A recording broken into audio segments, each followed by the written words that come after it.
Dis 'n nuwe week, is 'n nuwe dag, en is 'n nuwe geleentheid om stil te word met God se woord. Ek vertrou dat hierdie psalmreeks vir jou tot seën is, as ons elke oggend 'n psalm doen. Wel, ons gaan vir die paar volgende oggende kyk na Psalm 119, is so 'n bietjie lank om in een oggend te doen, en ons gaan so 'n paar hoofmomente vat deur die psalm, om vir die volgende week of 2 elke keer na 'n vers te kyk. En hierdie eerste gedeelte van Psalm 119 gaan ons vanmôre saam kyk na vers 11.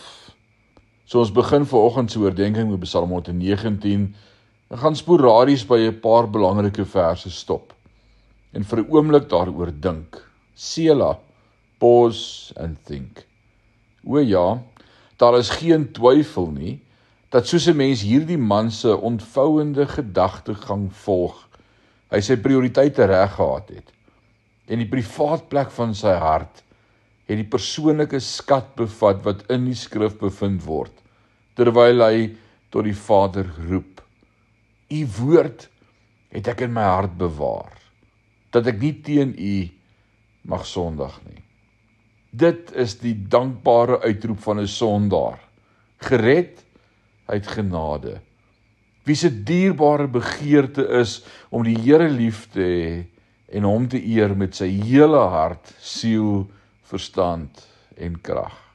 Syne was 'n sagte kreet van nederigheid en geloof, dankbaarheid en verwondering.